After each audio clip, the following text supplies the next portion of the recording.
The morning did not simply rise for Zuri.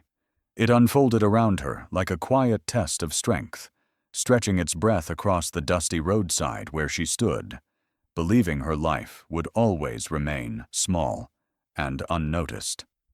The dawn light rested on her, as if trying to reveal something she herself had not yet learned to see, whispering that even forgotten corners of the world hold dreams waiting for their moment. And while she arranged her fruits with steady hands, unaware that fate was already shifting, the world prepared to turn its gaze toward a girl who believed she had no audience. Zuri's day always began before the sun touched the tops of the neem trees, long before the village fully awakened. Her mother, weakened by years of illness and sacrifice, rested inside their small mud-walled home, leaving Zuri to carry the weight of their survival with the grace of someone far older than her 16 years. She lifted the wooden crates with a slow, deliberate care, guiding each piece of fruit into place with an artist's touch rather than a vendor's impatience. Her fruit stand, though simple and weathered by endless days under the sun, carried a quiet dignity that mirrored the spirit she fought to protect. The roadside was always the same, dry wind swirling dust across her feet, goats wandering lazily near the thorn bushes, villagers walking past with hurried steps, their faces layered with their own burdens. Yet every morning felt like both a continuation and a question. Would this day be any different, or would it fold into the emptiness of all the days that came before? Zuri did not allow herself to hope for much. Hope was a luxury she feared would betray her. Instead, she held on to small things, textures, shapes, shadows, details the world ignored, but she found life in. Underneath her neatly arranged mangoes and oranges, tucked away from curious eyes, were her true treasures. Tiny carved sculptures she shaped from discarded wood she collected along the roadside. She carved late at night, when her mother slept, and the village lay silent, letting the rhythm of her trace patterns. She carved flowing shapes inspired by the patterns by the rippled shadows that drivers passed, their tires kicking up dust. Sometimes they stopped to buy a few oranges. Sometimes they rushed past without a glance. No one ever asked why her stand was arranged with such care. No one ever noticed the glimmer of hidden craftsmanship between the fruit baskets. No one ever imagined the quiet brilliance that lived inside the girl who stood beneath the rising sun with a tired yet unwavering resolve. Yet something in the morning felt different, soft, heavy, expectant, as if the silence itself was preparing to loosen. Even Zuri felt a strange prickle beneath her skin, a whisper of unease mixed with unfamiliar anticipation. She brushed it aside, focusing instead on polishing a mango with the corner of her wrap, allowing its color to shine in the early light.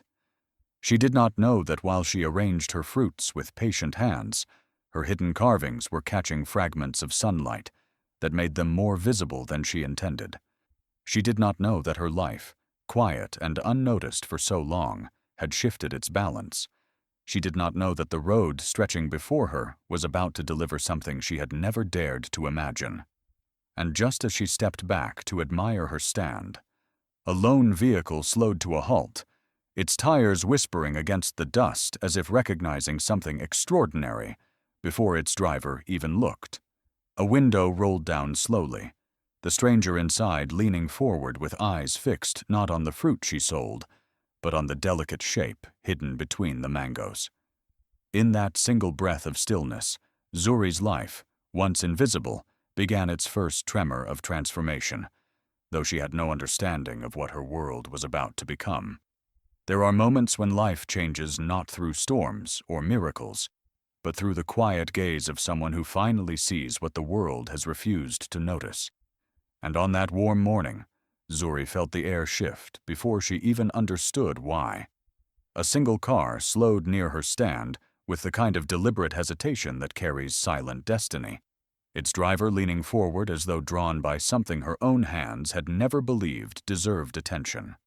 And for the first time in her young life, Zuri sensed that something familiar in her ordinary day was about to unfold into the unfamiliar shape of possibility. Zuri stood beside her fruit stand, with a stillness she rarely allowed herself, watching as the unfamiliar vehicle rolled to a gentle stop on the dusty roadside. It was a silver sedan, with a soft hum, its surface reflecting a world far more polished and distant than the one she knew. The driver's window lowered slowly, releasing a cool breath of air that mingled with the earthy scents of mangoes and freshly cut lemons. The woman inside had a calm presence, the kind that spoke of someone accustomed to moving through life with purpose rather than hurry. Her eyes scanned Zuri's stand, not with the detached interest of a buyer, but with the slow, searching curiosity of someone who felt a sudden pull without understanding its source. When she stepped out of the car, her sandals pressed softly into the dust, and she walked toward the stand with measured footsteps that felt almost ceremonial. Zuri tightened her grip on the edge of the crate, the unfamiliar quiet stretching into the space between them like an unspoken question. Most buyers came with impatience, asking for prices before Zuri even greeted them, barely noticing her except for the moment their coins changed hands. But this woman moved differently. Her eyes lingered on colors, textures, shadows, as if the world around her whispered stories she had long learned to listen to. Her gaze lowered to the mangoes, then shifted slowly, almost instinctively, toward the subtle gleam of something tucked between them. Zuri felt her breath catch at the exact second the woman leaned closer. The tiny carved figure of a bird rested partially hidden under the fruit, its wings carved with curved lines inspired by river ripples, its beak smoothed into a shape that reflected moonlit silhouettes.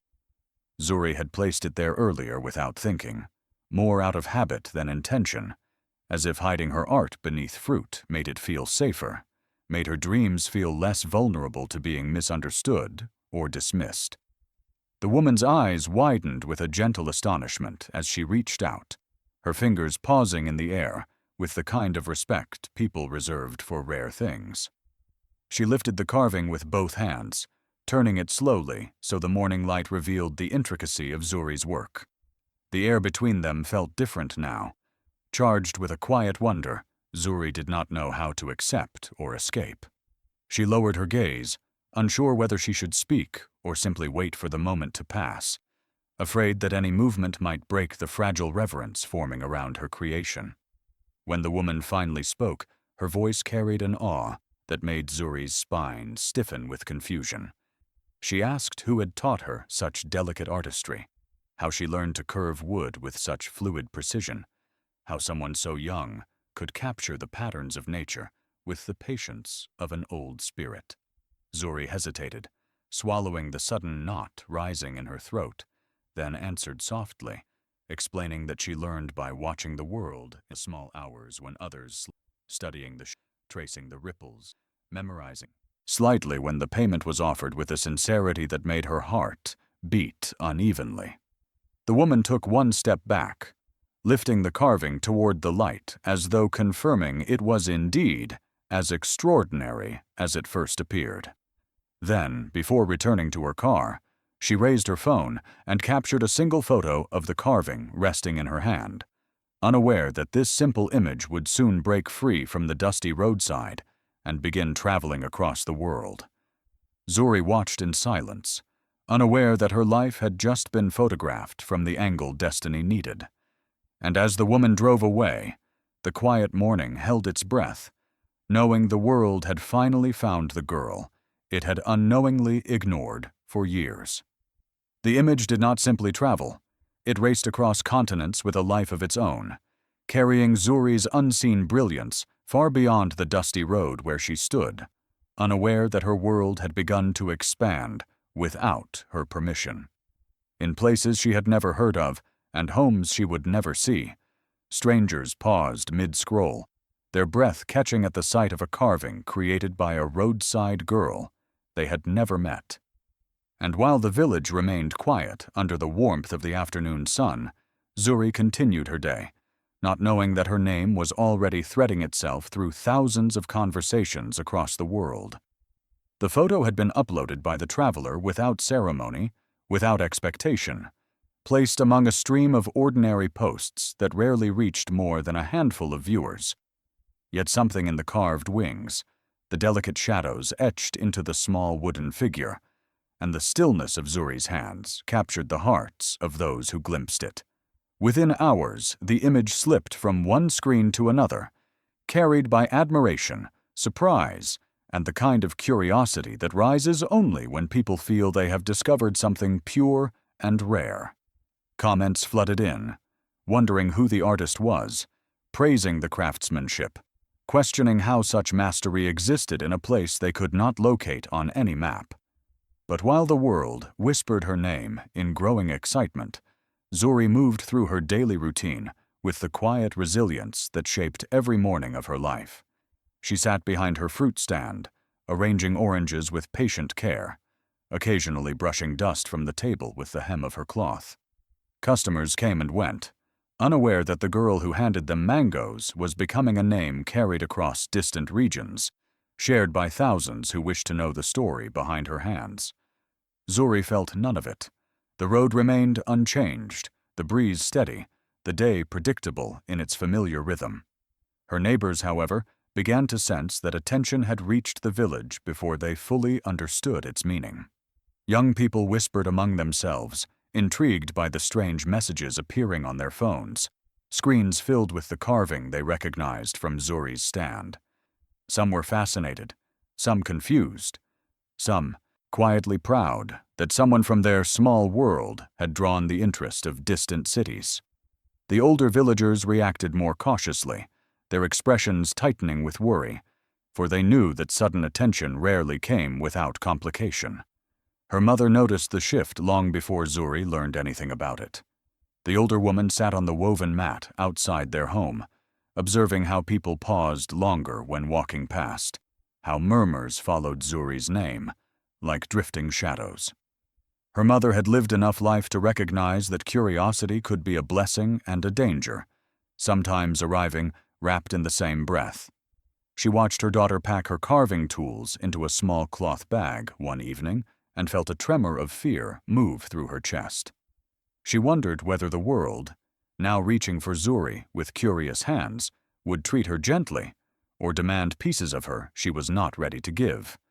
Days passed, and the online momentum did not fade. It swelled, carrying Zuri's work through digital spaces she could not imagine. Messages piled up under the photograph, artists wanting to meet her, collectors wanting to buy her work, people asking about her story, her age, her village. The world had begun searching for her with a hunger she could not anticipate. And while she remained grounded in the dust of her roadside stand, the space around her hummed with invisible movement, as if destiny was circling closer. It wasn't long before the quiet village received its first unfamiliar visitor, a moment that arrived without warning. The morning was warm and gentle, the kind that made birds rest lazily on high branches.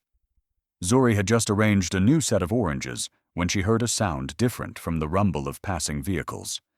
It was softer, more intentional, almost cautious. A vehicle door closed gently, followed by footsteps pressing into the dusty ground. Zuri looked up, her brows knitting with uncertainty, as a man approached carrying a camera across his chest and a small notebook in his hand. His clothes marked him as someone who traveled often. His posture carried the calm confidence of a storyteller.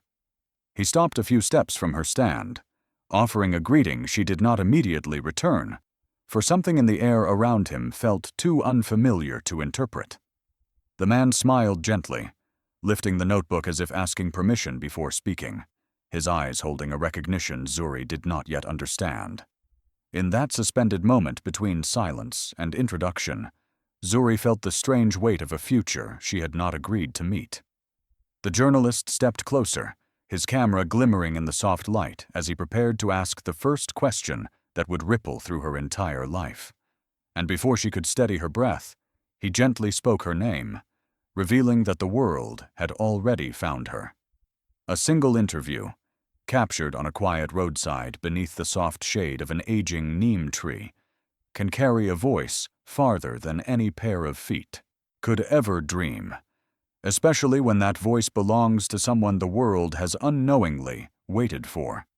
The journalist's camera moved with a reverence Zuri did not understand, gathering fragments of her life like fragile pieces of light shaped into meaning.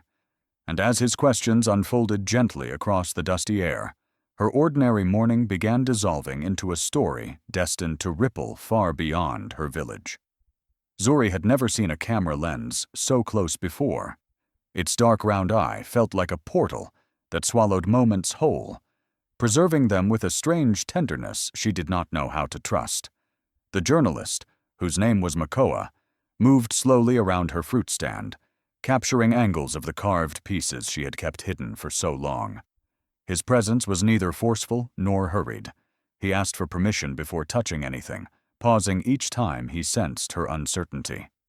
Zuri answered his questions carefully, her voice soft yet steady, speaking of nights spent carving by lantern light and days spent selling fruit to keep her mother safe and fed.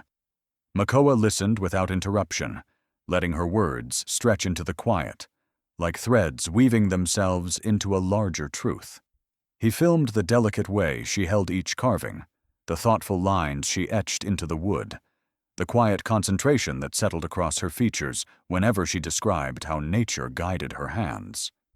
He asked about her inspirations, her dreams, and her fears, and each time she answered, he recorded her with a patience that made the moment feel almost sacred. When he finished filming, he thanked her with a sincerity that felt heavier than simple politeness. Zuri did not fully understand why her story mattered to someone who had likely crossed oceans and cities, but she sensed that whatever he carried away from the roadside would not simply vanish into silence.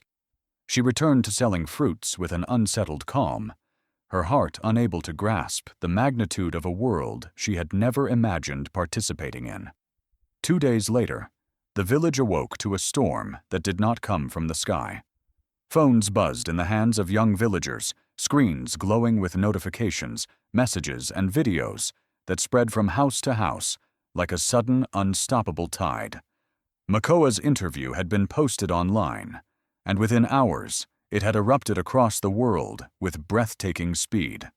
Viewers from countries Zuri had never heard of watched the video and spilled their admiration into comments, sharing their awe at a young girl whose artistry appeared too refined, too soulful, to remain hidden in obscurity. People wrote about the tenderness in her voice, the precision in her hands, the way her carvings held stories that felt ancient and new at the same time. Some viewers asked where they could buy her work. Others declared that museums should feature her pieces. Art communities across continents began searching desperately for her identity, questioning how such talent could bloom in the quiet of a small roadside and remain unknown for so long. The village felt the shift immediately. Children ran through narrow paths carrying phones with Zuri's face displayed on them. Elders gathered beneath trees to whisper about this sudden wave of attention.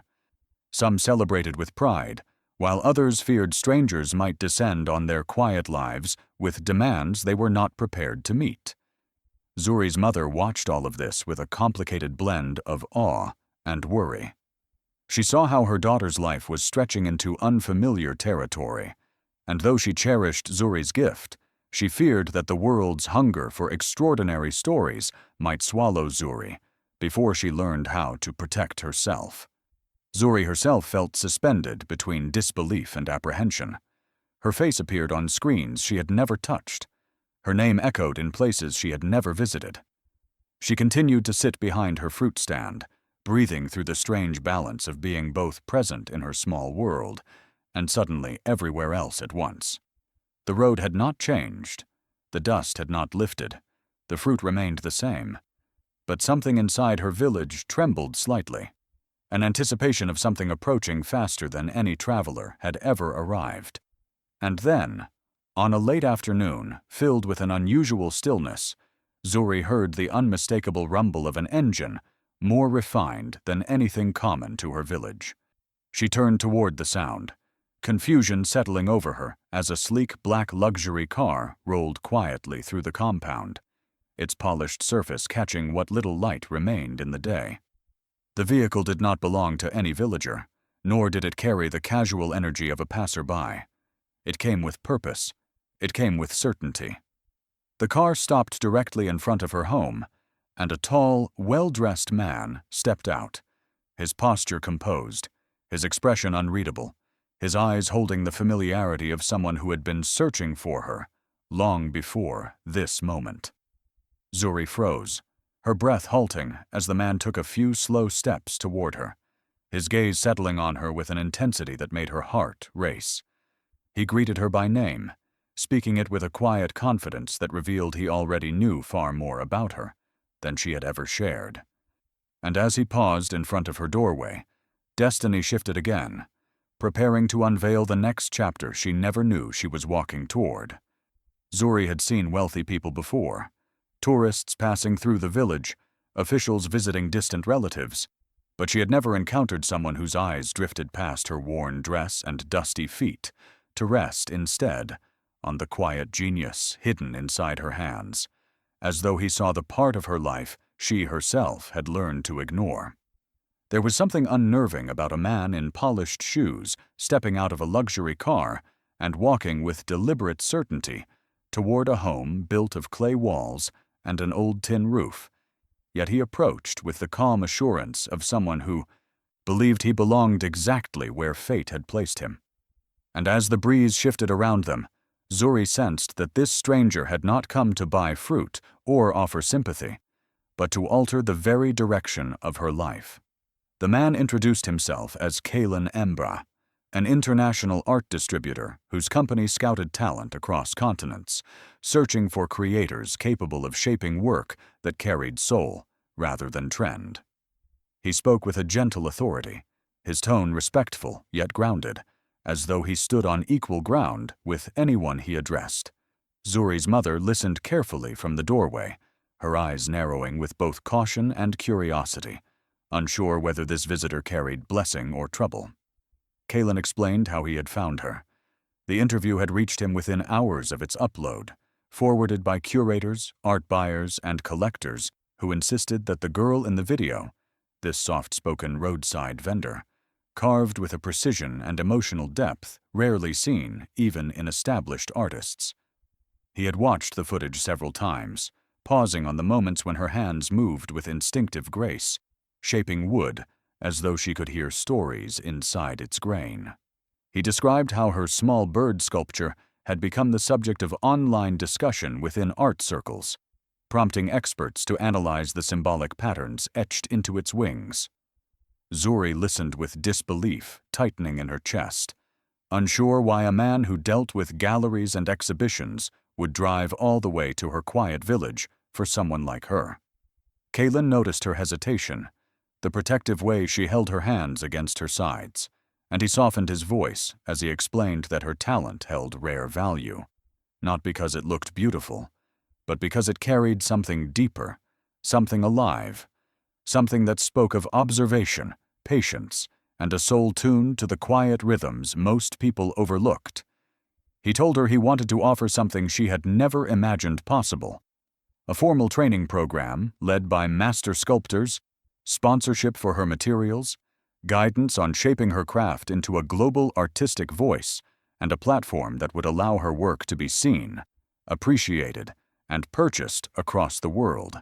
He spoke of opportunities that existed in distant cities, opportunities that could lift her from the roadside, not because the roadside defined her, but because her gift deserved space to grow.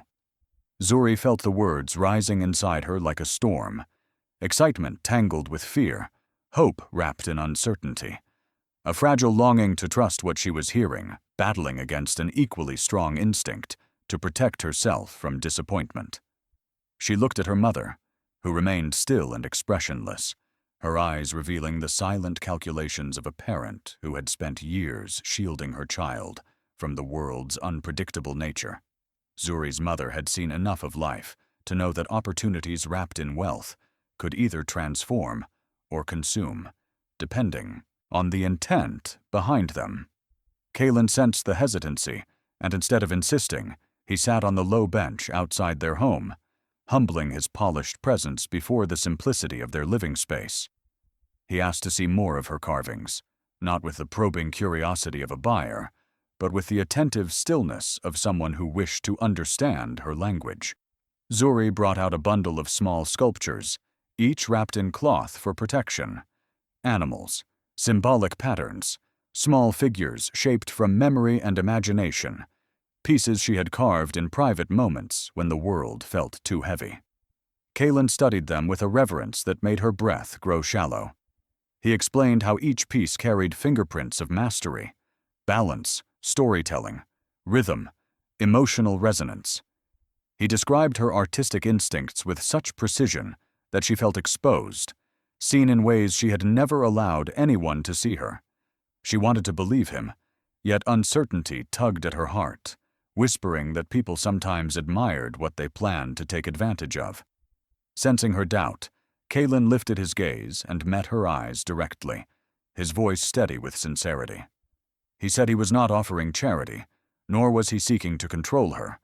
He was offering partnership, growth, access, and a path her talent deserved.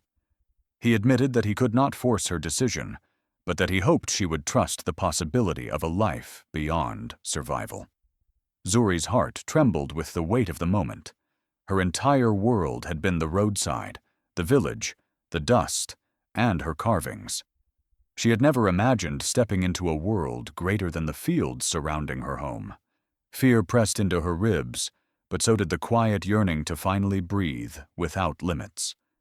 Kaelin leaned forward, his voice dropping into a gentle challenge, one that pierced through her uncertainty. Then he asked her the question that stilled the entire afternoon, a question that demanded she choose between the safety of what she had always known and the unimaginable breadth of what she could become. He asked if she was ready to let the world witness her true voice.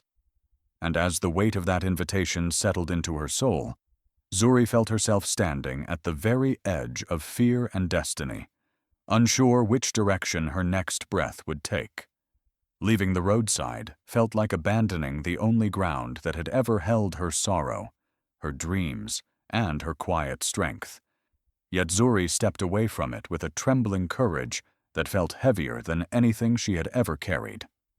The journey toward the city stretched out before her, like an unwritten chapter filled with shadows and possibility, each mile pulling her farther from the life she understood, and deeper into a world she feared she might never fit into. And as the bus rumbled forward, dust rising behind it like a farewell blessing, Zuri realized she was walking into a future shaped more by faith than certainty. The city arrived in a rush of sound, movement, and lights that felt almost overwhelming after years of living within the steady rhythm of village life. Cars honked impatiently, people hurried in purposeful directions, and tall buildings cast long shadows that swallowed the earth beneath them. Zuri stepped off the bus with her small cloth bag pressed against her chest, grounding herself in the familiar feel of her carving tools nestled inside it. Kaelin met her at the station with a warm nod, offering reassurance through a calm presence that helped her breathe through the storm of unfamiliarity swirling around her. He guided her through the open gates of the training studio, a space filled with wooden scents, tools she had never touched, and sculptures created by artists whose experiences dwarfed hers. The room felt alive with creativity, yet intimidating in a way she did not know how to voice. She stood near the doorway for several long seconds, unsure where to place her hands, her feet, her thoughts. Kaelin's steady voice reminded her that every master sculptor had once stepped into their first room of possibility, with the same uncertainty gathering inside her now. The weeks that followed tested every corner of her resilience. The tools were different from her simple village knife. They required precision, strength, and an understanding she had to build from nothing. The instructors spoke quickly, demonstrating techniques that seemed impossibly advanced, expecting her to absorb skills that felt too large for her inexperienced hands. She struggled to grip chisels correctly, stumbled through early attempts at smoothing wood, and often returned to her small room each night with aching arms and a heavy heart. There were moments she questioned whether she truly belonged there. Moments she wondered whether her talent had simply been magnified by the quiet world she came from. But with each sunrise, determination pushed her forward.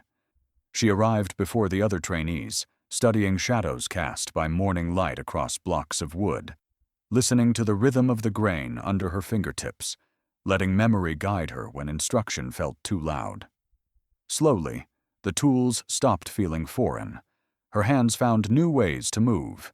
Her fingers learned to read the wood's language, and her imagination, once pressed beneath years of survival, began to stretch freely into shapes she had never dared to create.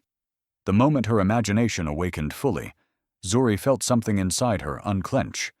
She began sketching ideas in the margins of her notebook, patterns inspired by the wind through tall grass, curves shaped like rising smoke, silhouettes echoing the posture of women carrying burdens with quiet dignity. These visions flowed into her hands as she carved, and every stroke felt like peeling away layers of fear that had clung to her for too long. Her first sculpture took weeks to complete. A tall, slender figure carved from deep brown wood, its surface marked with flowing lines that told stories of endurance, hope, and transformation. The figure's posture leaned slightly forward as though stepping out of shadows, one hand raised toward an unseen horizon. It was raw, imperfect, and breathtaking in its honesty. A manifestation of every uncertainty she carried into the city, and every strength she had discovered since arriving. When she finally placed the finished piece into Kalen's hands, her heart pounded with confusion, pride, and fear, blending into a single trembling breath. He examined the sculpture without speaking, his gaze steady and contemplative, turning it slowly so the light revealed its layered depths. He told her quietly that this piece was not simply good, it was extraordinary. It carried emotion the world would not be able to ignore. She expected him to store it in the studio or place it among her early works for future reference. But instead, he took it gently, wrapped it in protective cloth, and told her he had something important planned for it. She did not question him. She assumed it might be shown to local collectors or used for promotional purposes to build her confidence. But she did not know his true intentions. Zuri returned to her training with a calmer heart, unaware that the sculpture she carved with trembling hands and newfound courage had already begun a journey far beyond the studio walls. And while she practiced her next piece with quiet focus, Kalen shipped her sculpture overseas without revealing its destination or the value it would soon command. He waited for the right moment to tell her, knowing the truth would reshape her world once again. And as the crate carrying her work crossed oceans, Zuri remained unaware that her voice had just stepped into the global stage without her. Zuri felt her breath crumble inside her chest when Kalen gently revealed that her first sculpture, born from trembling hands and silent years of hidden creativity, had sold for an amount her family could not earn, even in a lifetime of tireless work. The news felt too large, too bright, too impossible for a girl who once carved in the shade of a roadside stand, and the weight of it pressed against her ribs like a truth she wasn't sure her heart had the strength to hold. And as she tried to process the magnitude of it, the world beyond her imagination began whispering her name with a reverence she had never known. In the days that followed, the quiet training studio transformed into a place humming with unexpected energy. Emails poured in from foreign collectors whose languages she could not read, yet whose admiration carried into the room like warm tides. Kalen's phone buzzed constantly with inquiries, his voice shifting from calm explanation to stunned gratitude as he spoke with people who wanted not one or two of her pieces, but entire series, exhibitions, and collaborations. The intensity of global attention rose so quickly that even he, who had believed in her from the beginning, struggled to keep up with the rising tide. Zuri watched all of this with a hesitant mixture of disbelief and fear. She wondered whether she truly deserved the praise, whether the world loved her work, or simply the idea of her struggle. She worried that the beauty people saw in her carvings came from misunderstandings or romantic illusions about village life. Every morning, she sat quietly before touching her tools, whispering soft prayers for clarity and strength, grounding herself in the memory of the small fruit stand where she first shaped art from the silence between her breaths. But each time she lifted a new block of wood and let her fingers glide across its grain, something inside her settled. Her hands moved with a familiarity that no fame could distort, carving lines that held the truth of her childhood, the ache of limitation, the resilience of her mother's teachings, and the quiet dreams she had never dared to speak aloud.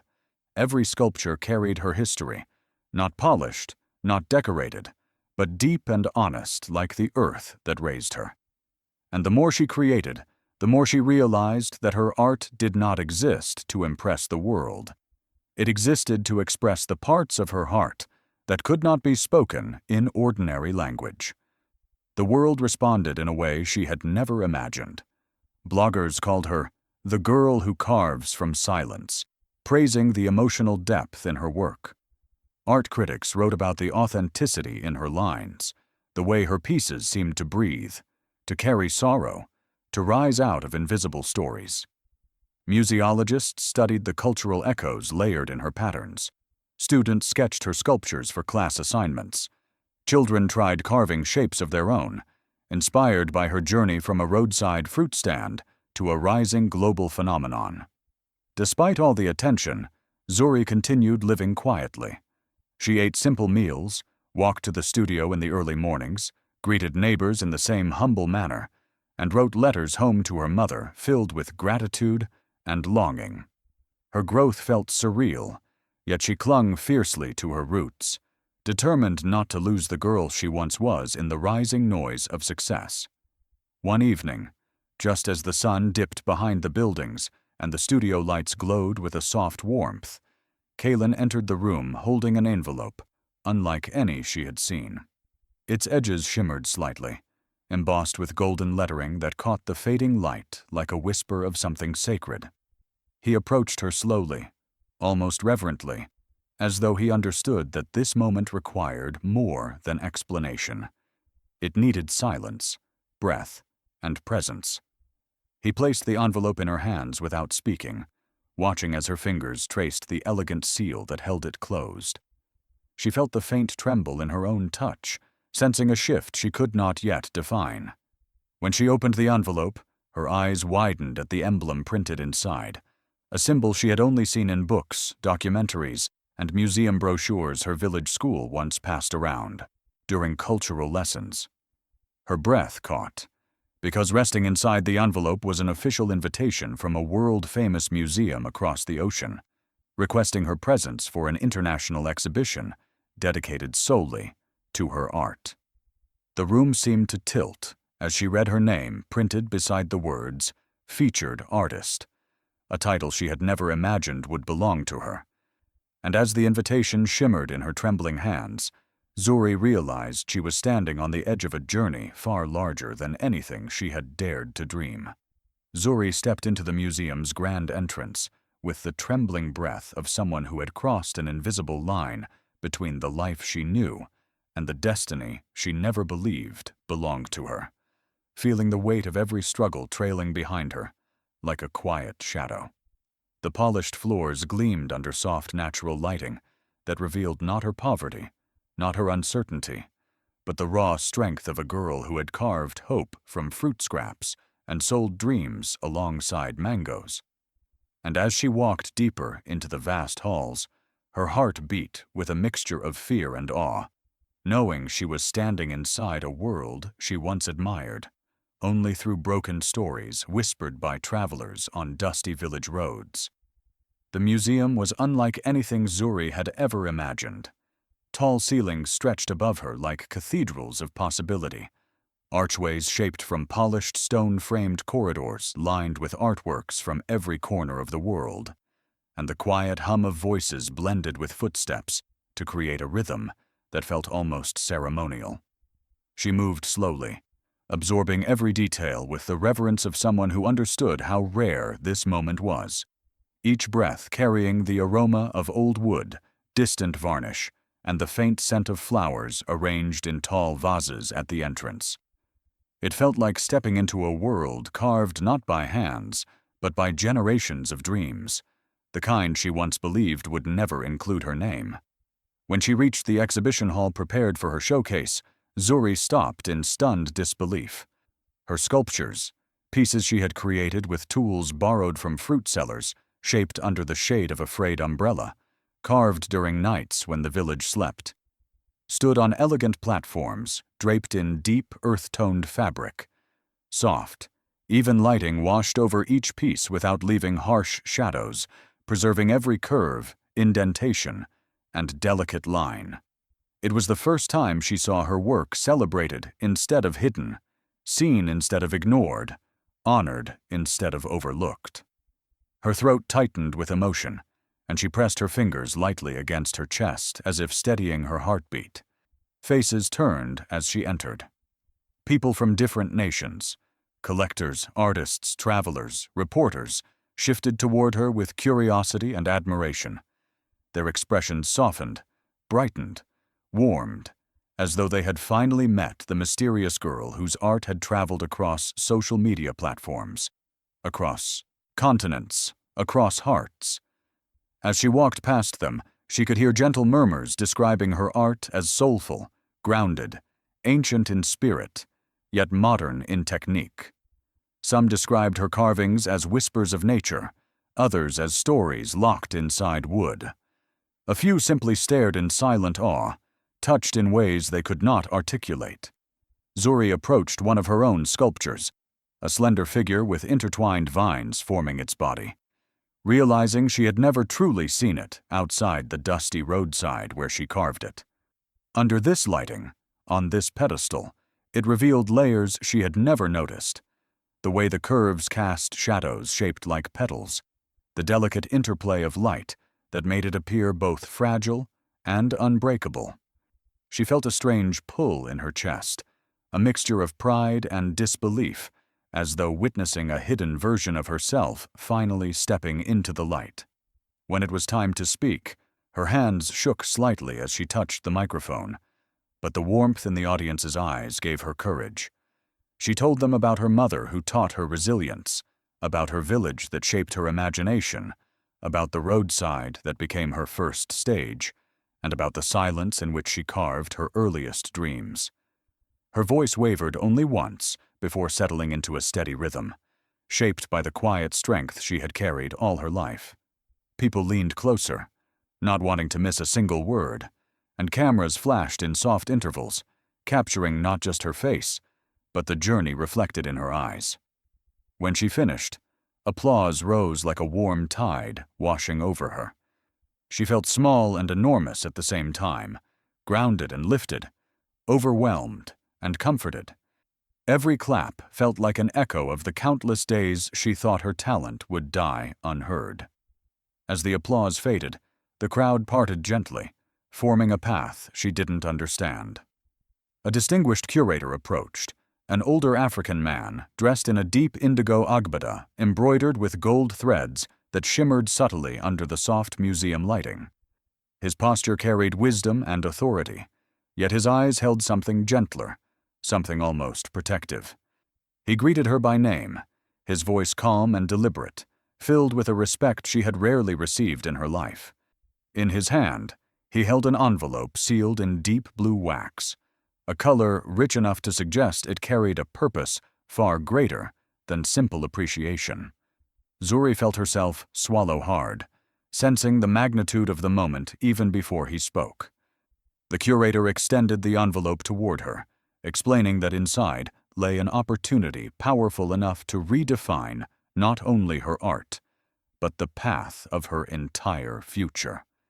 He said it was an invitation reserved for only the most visionary creators, an honor that had never before reached a girl who once carved in silence beside a dusty roadside. And as Zuri reached for the envelope with a trembling hand, she felt the breath of destiny brushing softly against her fingertips. Success glittered around Zuri like a crown she never asked for, yet its shine carried a pressure that pressed against her chest, far heavier than all the years of poverty she had endured. For the first time, she realized greatness did not simply elevate. It demanded. It reshaped. It challenged the quiet corners of a soul that once created freely beneath the shade of roadside trees. And as the world called her name with growing expectation, she felt the tremor of a new fear, the fear of losing the purity that once guided her hands. Fame crept into Zuri's life gently at first, like a soft breeze slipping through open windows. But soon the breeze grew into a persistent wind that touched every part of her existence. The art distributor's workshop became a constant hive of activity, curators calling, collectors placing orders, critics requesting interviews, and assistants organizing her schedule into fragments she barely recognized. Each day felt fuller than the last, and though her heart swelled with gratitude, she could feel something inside her shifting, stretching, straining under the weight of expectation. Before, she created out of silence and instinct. Now, eyes watched her, voices reminded her of deadlines, and hands guided her toward results rather than exploration. At night, when the bustling world finally quieted and the city lights dimmed into a soft glow, Zuri retreated to her workspace. A wide room with clay-scented air, wooden boards stacked against walls, and tools arranged in neat rows. The room offered her a refuge, yet even within its familiar comfort, she felt a restless tension tightening across her shoulders. She knew she had risen from a roadside stand to a celebrated global stage, but a small voice whispered inside her, warning that recognition could easily drown the innocence that once shaped her craft. She took long breaths, grounding herself in memories of the village, the dusty paths, the mangoes stacked under sunlight, the whispering leaves that once inspired her patterns. She held on to those memories like anchors as she tried to carve her next piece.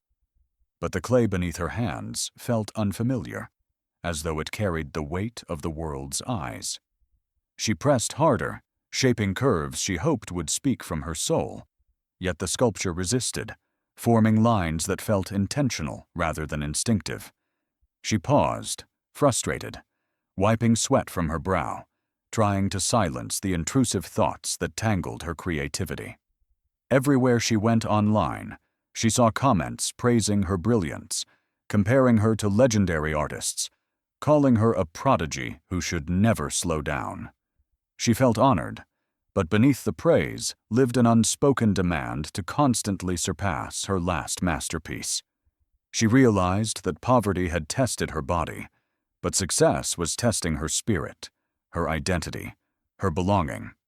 Late at night, when everyone else had gone home, she returned to her tools not because she was required to, but because she was, searching for the voice she feared she was losing. Hours passed in quiet struggle. Zuri sat in the center of the workshop, illuminated only by soft, natural-toned lamps that cast a warm, even glow across her workspace, without drowning her art in harsh shadows. She closed her eyes and let the world fall away. She allowed herself to remember her mother's prayers, her village's scent, the texture of fruit peels beneath her fingers, and the gentle rhythm of roadside breezes that once guided her imagination. For a moment, everything stilled. The pressure, the noise, the weight, and she felt something old and familiar stir inside her chest. When she opened her eyes again, her hands moved with a calm she had been missing for months. She reached for a fresh block of wood, feeling the grain beneath her palms, sensing the story waiting to emerge. This time, she did not carve for the world, not for collectors, not for critics. She carved for the girl who once sat barefoot under a rickety umbrella, shaping beauty in a place where no one believed beauty could grow. Her hands flowed with determination, guided by memory and instinct, carving curves that seemed to breathe, lines that whispered, shapes that pulsed with emotion. The hours blurred into dawn, and when Zuri stepped back, she saw a sculpture unlike anything she had ever created. The piece carried a truth so raw, so vulnerable, so deeply carved from her own journey that her breath caught in her throat. She touched the sculpture with trembling fingers, unsure whether she had created a masterpiece or exposed a part of herself she had never meant the world to see. In that quiet, trembling moment, she realized this piece held power, dangerous, transformative, undeniable power. And as she stood alone with it, her heart raced with the knowledge that revealing this creation could change everything she had built so far. Zuri stood before the sculpture, with a weight pressing gently across her chest, sensing that this creation had pulled something from the deepest part of her soul, a truth carved with a rawness she had never dared touch before. She knew it was different from anything she had made. It carried the ache of her past, the resilience of her mother, the hunger she once hid behind smiles, and the dignity of every forgotten child who shaped beauty in silence. And as dawn light settled softly across its surface, she felt a quiet shiver sweep through her spirit, as though the piece itself was whispering that the world was finally ready to listen. The sculpture, carved from a single block of dark African hardwood, captured a moment that transcended time. A thin, barefoot child holding a broken fruit bowl, with a posture that blended fragility and strength in one seamless breath.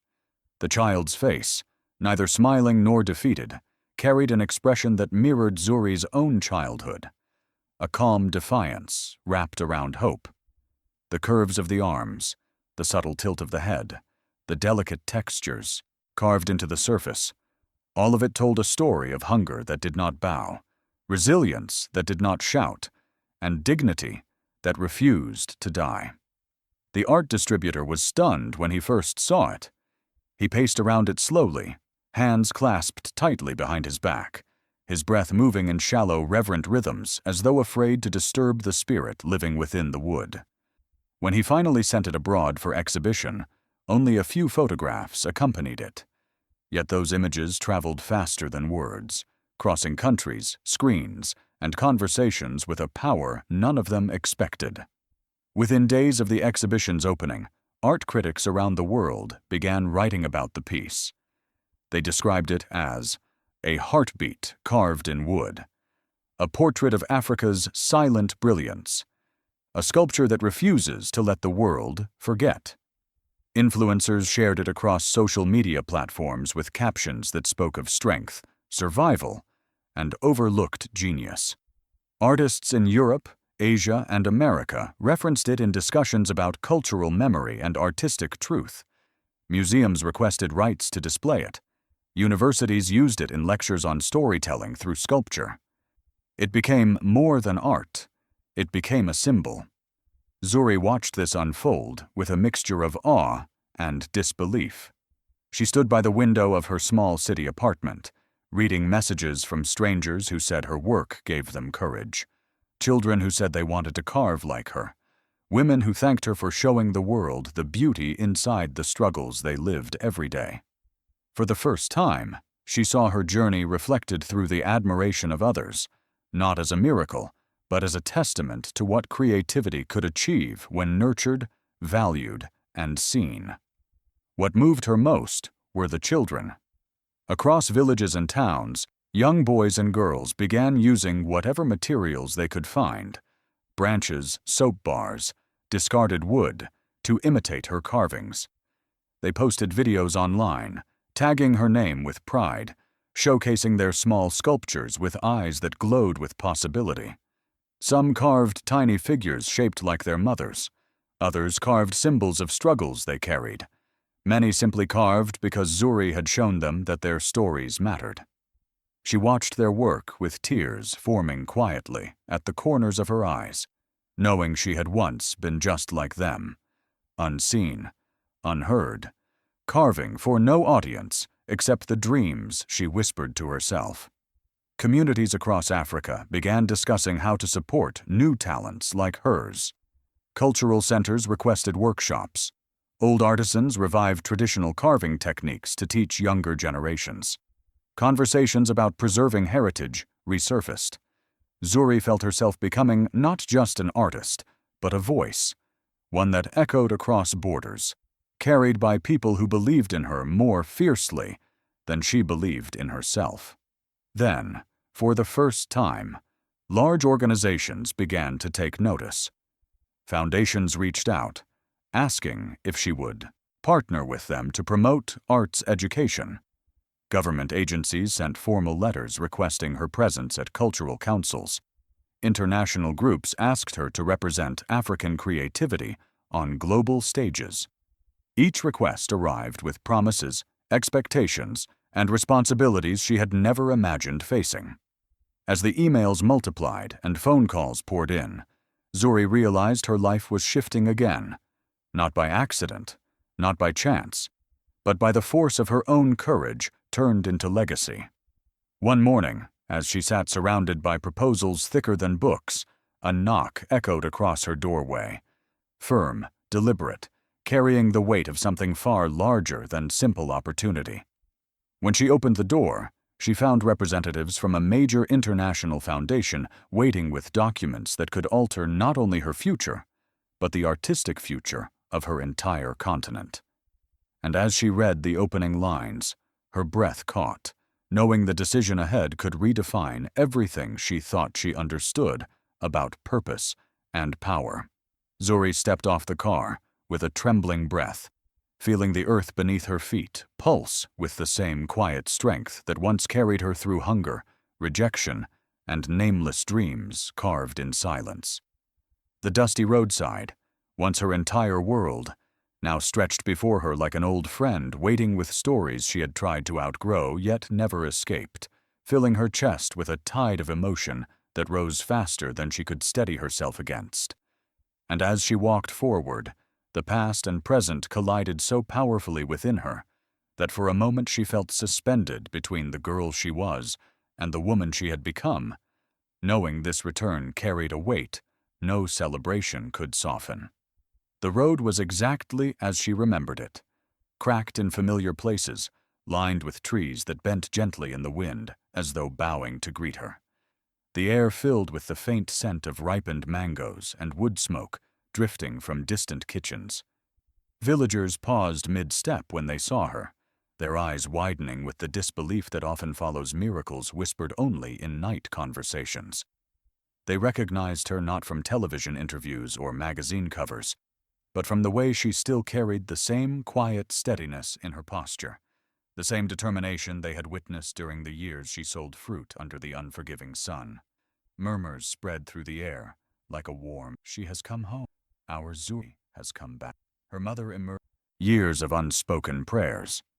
They held each other as though trying to piece back every day they had spent apart, and when they finally separated, her mother cupped her face with trembling hands, whispering blessings shaped by gratitude and awe.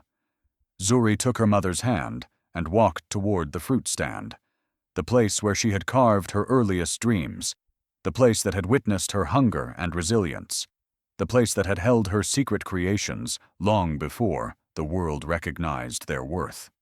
The stand looked smaller now, worn at the edges, its wooden planks softened by years of weather and time.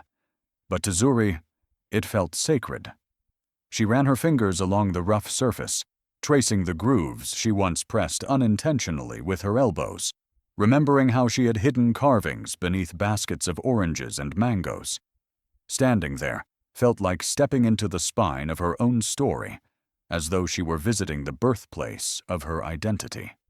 Villagers gathered around her, children standing at the front with wide, curious eyes, some holding tiny wooden carvings they had shaped themselves. They lifted their pieces shyly, hoping she would notice them, hoping she would see their dreams the way no one had seen hers for so long. Zuri knelt and examined each sculpture with patient, reverent attention. Tiny birds, small bowls, miniature figures with uneven edges. She praised them gently, her voice filled with encouragement deep enough to water the roots of their courage. In those children, she saw her younger self, and the recognition tightened her throat with emotion. Within days, Zuri began transforming the village with a calm but determined. She directed funds toward building a small school, painted in earth tones, its windows facing the sunrise. Children carved small, carried for years. The village celebrated her return, but she knew her story was not yet complete.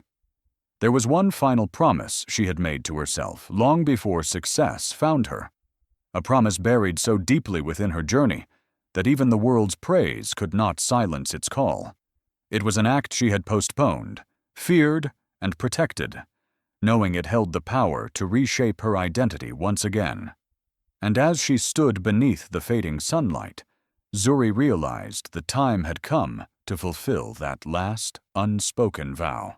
The morning sun rose gently over the village, touching the dusty roadside with the same soft light that once witnessed her quiet hunger, her longing, and her unspoken dreams, and Zuri felt her chest tighten with the kind of emotion that comes only when a journey finally finds its own ending.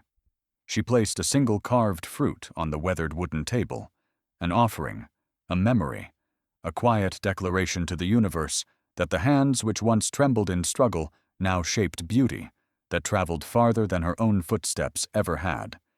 And in that small, breath-suspended moment, she understood that returning home was not about coming back to where she started, but about honoring the silence that once shaped her into someone the world could no longer overlook.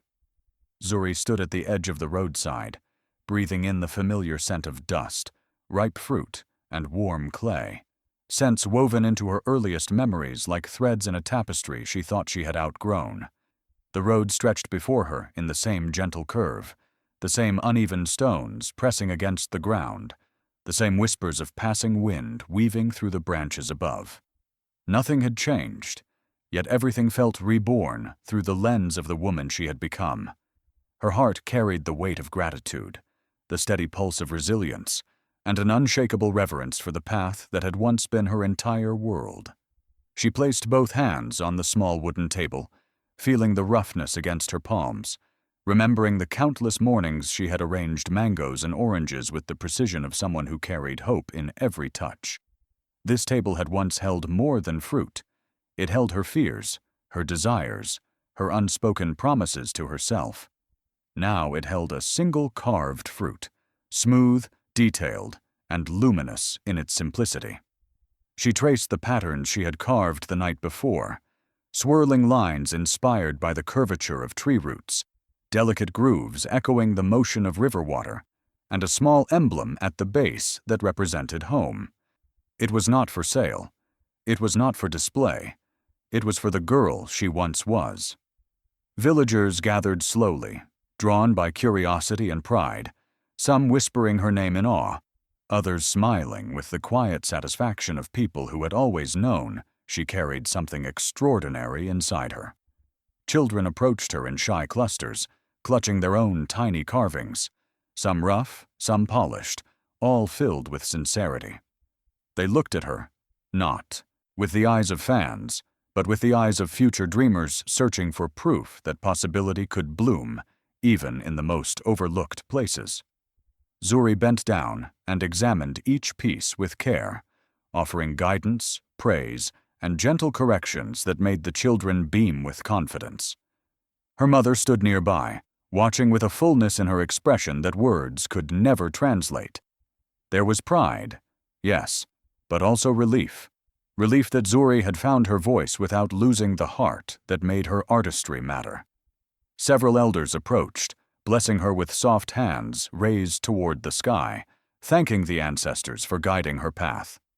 Their prayers moved through her like warm wind, reminding her that success was not a crown worn alone, but a lineage carried forward.